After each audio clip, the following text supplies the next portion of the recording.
I cringe when I hear people say, this bread is a symbol because Jesus said, this is my body. 1,500 straight years, Christians would say, you don't need music to get the presence of God. You don't need a good sermon to get the presence of God. When you break that bread, you're gonna get the presence of God. The climax of many worship services was not the pulpit. It was not the prayers. It was the table.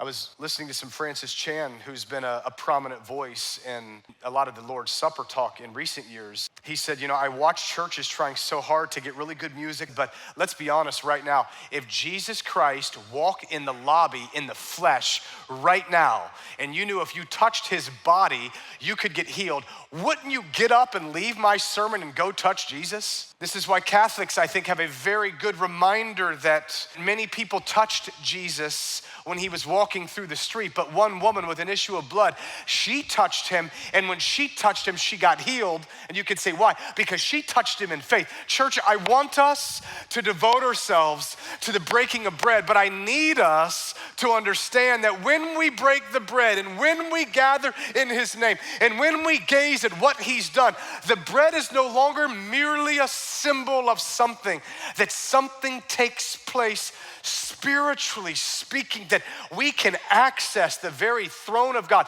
the very real presence of God in some way, that the early church devoted themselves to this.